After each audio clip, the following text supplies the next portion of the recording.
Hi, everyone. So this particular recording is going to be talking at a high level about our Sandblast solution, and then the following video will demonstrate a little bit about a couple of key features. And again, we're going to go over the policy aspects of it. We already talked about the deployment of agents, deployment of the blades, and how we can get those out to your endpoints, and then a little bit on the policy overview. This is just going to go over the Sandblast anti-ransom behavioral forensics, the anti-bot, and the threat extraction, emulation, and exploit blade policies. Right? And then these policies, just like the rest of the policies, can be assigned globally, or they can be assigned individually to devices, or they can be assigned to OUs, depending on what your objectives are in regards to your policy creation. Okay? Starting with the anti-ransomware, you've got some basic features in here that you can do, like automatic analysis, remediation, default monitoring, quarantine policies, anti-ransomware and behavioral guard policies. And you can see I have two policies here. One, which is by default entire organization, and another one that it's targeting a specific computer. Again, great for testing or individual policies, depending on what your objectives are, basically. And again, just kind of going through some of these to give you an idea of what's going on. You've got some default ones that are available, analyze threat infections, or you can come in here and edit the shared ones, just like every other policy that can come in. You can also create your own one if you want to. You can go through and choose the dependent amounts of levels of severity you want when you always forensic analysis, file higher quarantine, medium or low, machine quarantine, never. Attack remediations always or high, medium. You can go into the settings here and also adjust anything that you need with the rules of exceptions, things if you wanted to add a location, processes or certificate from the standpoint of actually the following items. Again, if there's something that we don't necessarily need to monitor, we can do that. You can increase or decrease the database size for the forensics information within each policy. Same thing with the file quarantine. You can come in here and you can choose a different policy or create your own, exclude items, how long do you want to keep the quarantine data, where do you want the quarantine data to be kept, do you want it to be copied to a network location, and of course some other things like allowing users to delete or restore any of the quarantine items. Again, this is subjective. You kind of have to determine from each of your groups and users which ones you want to allow that, which you don't want to allow kind of scenario. And again, you can go down each of these lists and basically determine what you want to happen when a malicious file. Do you want to quarantine, delete, backup, none, and so forth down the road. So it's a very simplistic policy from the analysis and remediation. Monitoring, again, same thing, which devices you want to monitor in gigabits. We just saw that on each of those instances before, but this is more of a specific setting in here if you don't want to go through the main setting that we looked at here and determining the forensic settings. Same screen, same options, just another way of going to. Same thing with the quarantine attack. You can go through and set the policies here individually. Default quarantine settings, again, same thing we just saw. Exclude items from quarantine if there's something that you know. Homegrown apps are fairly typical, potentially, of not being known by any type of analysis or threat engine because, again, it's homegrown. And then anti-ransomware behavioral guard. Same thing with exclusions. The anti-ransomware, do you want to automatic restore? Do you want to restore to a selected location? So if you don't want it to go to its original default area, we can create a secondary area like a temp folder or something where the files go into, and then the user can theoretically then go ahead and restore them as needed or leverage them as needed.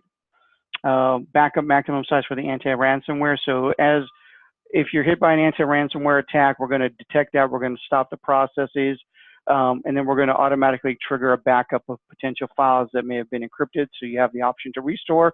You can, of course, increase or decrease that time frame. And then, of course, our backup interval time, which you just mentioned, is 60 minutes. And then change the file types. So if you wanted to determine which types of file types, you can add extensions, you can edit any of the existing extensions that we have in place.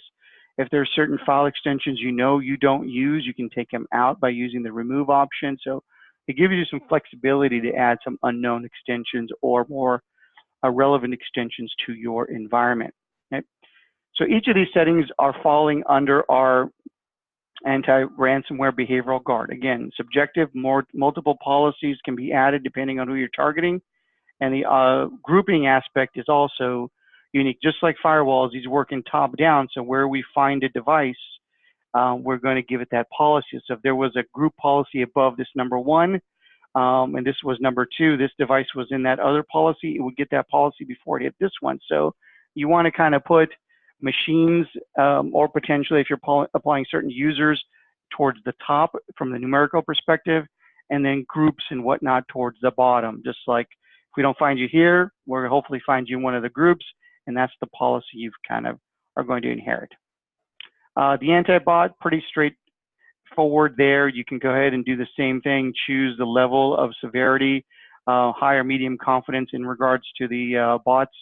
You want to put in detection is enabled, or if you want to turn it off, you can turn it off. You can see I've created a new policy here called demo box. And just again, playing around with that, I set everything to prevent, high, medium, low. All of it's going with a prevention in its confidence level, whether we determine it's a threat or not, and just blocking it all.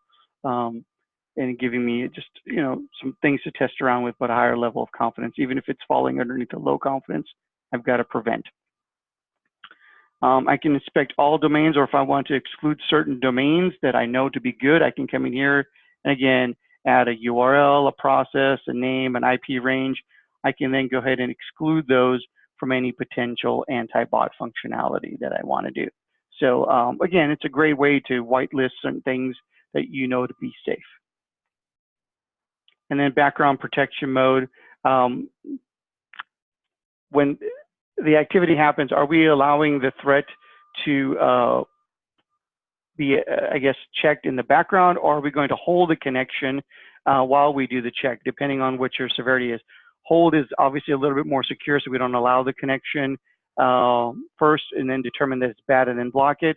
Or background, allow that quick access. The page may theoretically load, but if they do a refresh when we determine that it's bad, we'll then go ahead and block it, kind of scenario. Hours of suppression, and then days to remove the bot after reporting. Kind of, again, determining your thresholds and your potential ranges of what you're comfortable with, you can go ahead and adjust these any way you want per policy, per target groups. Okay? So anti-bot's pretty straightforward. We're going to block any of those things that we know to be going out to a potential command and control server, and then help remediate that as well. And then our threat extraction and threat emulation. So basically, this is our ability to take a file, flatten it out, remove any potential active content, embedded items into a file, and either leave it in its original format after the extraction of these harmful elements, or convert it over to a PDF, while we also simultaneously emulate it either on an on-premise appliance or in our cloud solution through OS and CPU level sandboxing. So it gives you some extra control. And if we find the file to be clean, then you have the option to potentially download the original, or just work with the clean, sanitized file. From basic usage, about 95% of people are perfectly fine with the sanitized file, whether it's in its original format or converted over to PDF kind of scenario. So it's really up to you, again, as the administrator and your corporate policy to determine which route you want to go in that aspect. But again, it's a great way to ensure that things that are downloaded or leveraged by your staff are sanitized and cleaned, and not inadvertently clicking a PDF that's doing something malicious. So again, another added value is that because of the Sandblast solution, we also embed the Sandblast agent for browsers into all current mainstream browsers like Firefox, Chrome, and IE. That way, things downloaded from the web will also get cleaned and sanitized in that scenario, and tested in our sandbox cloud or on-prem device to see if there's anything malicious in that file before we let the user have the original. And if something is found to be malicious, the original file is not allowed to be downloaded. Okay? So again, this is the protect web download and thread content. So this is the solution that we have in place for the browsers. So you can either convert everything to PDF or extract the malicious content. And then the elements to extract, you can come in here and you can add or subtract anything that you want in regards to the types of elements, sounds, URL actions, Java actions, things of that nature that may be problematic. You can come in here and basically add or subtract. Okay? Again, or you can convert everything over to PDF. Files that can only be emulated, emulate and suspend original file until emulation completes. When neither emulation or chat, what do you want us to do? We can just say, okay, if none of them works, go ahead and block the download if you want. So again, some options that their files can be extracted and emulated. And you've got some choices here that you can do: emulate and suspend original file until emulation, which is the default. Emulate without suspending access, allow or download block. So again, what is your basic function? What are you looking to do in regards to the action? Emulate file systems written to the file. So we can come here and we can enable monitoring default actions of files written to the file system. We can emulate anything written to the file systems. You can see where the rules are in place. You can also come in here and the default values, you can come in here and say, okay, what do I want to do? Emulate with suspend, ignore, default. What is the action that we'd like to do for these potential extensions that we have in place here? You can come in here and determine what those are. It is best to select one of the actions, which is in this particular case, even though it says default, you want to come in here and say, okay, emulate with suspend. Emulate with suspend, depending on, again, what you're trying to do. Okay. So this is our control of where the files are going to go from the emulation perspective. Should we go to the cloud, or do you have an on-prem appliance that we can leverage to send the files locally if that's something that the business wants or the business dictates? We can choose the emulation environment. We just typically let Check Point determine the best emulation environment, but you can pick and choose if you want to as well. And then maximum upload size is 15 megs. So we can also increase or decrease that depending on what your objectives are as well. So again, this is telling us where the emulation is going to take place. Again, same thing as we saw before, inspect all domains, or if there are certain domains that you know to trust where you grab files from and you don't want us emulating any of the data from there, then we can go ahead and exclude those as well. Just like before, folder type domain or by SHA-1 if you want to. We also have a zero phishing setting, so we can come in here and determine as they're browsing around, is it a phishing site that they're going to? We can check that and make sure that if it is a known phishing site, that we're going to go ahead and block that access to that site potentially. We're also going to potentially protect fields such as username, password, things of that nature as we inspect them. Is it a known phishing site? Is there something malicious happening? So as we click into a field, we're going to go ahead and check that field for you to make sure it's safe.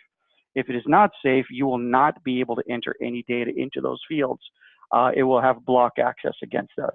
And here you can set the potential settings that you want: phishing protection, prevent access and log, or log only or prevent access. Sending logs, allow user to dismiss it and continue the site. Abort the phishing scan if you want to. This password use is a great function that prevents the use of corporate passwords in non-corporate sites. So that way, if they're going to sites like Dropbox or Facebook or whatever, and they're potentially leveraging a good password that they've used in the corporate site, we're not going to allow them to do that. If there are certain domains that are okay, then we can go ahead and protect the following domains as well too. So that way it's okay in those areas.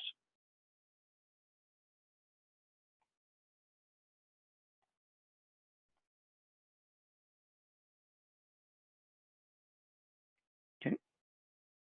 In a particular instance, we can protect legitimate applications from being exploited if we need to. So this is our anti-exploit functionality.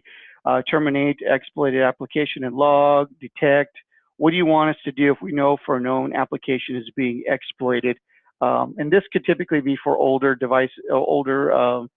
applications that could potentially be harmful, like an older version of IE that may not be able to leverage all the new security features, not only developed by Microsoft, but other vendors that hook into it. So it's a great little add value that checks for any exploited apps.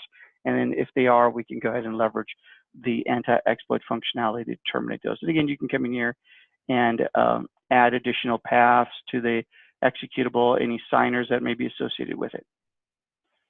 So the functionality is pretty straightforward in the anti-exploit and extraction, but there are many settings that you can leverage that could potentially help you out. So again, very high level. We'll be talking a little bit more about this in other videos, but some of the options that you have available are definitely something out of the box that you can use to protect the environment. The main one would be the threat extraction and emulation. Just the files coming in, if we know they're sanitized and clean, even from a bad site. Again, it's just added security and peace of mind knowing that that file is not going to cause any problems because it's been sanitized. So hopefully that helps out. Hopefully that gives everyone an idea of what Sandblast settings are available to you. And then the next video, we're going to talk a little bit about and show you it in action. So thanks a lot. Talk to you guys soon.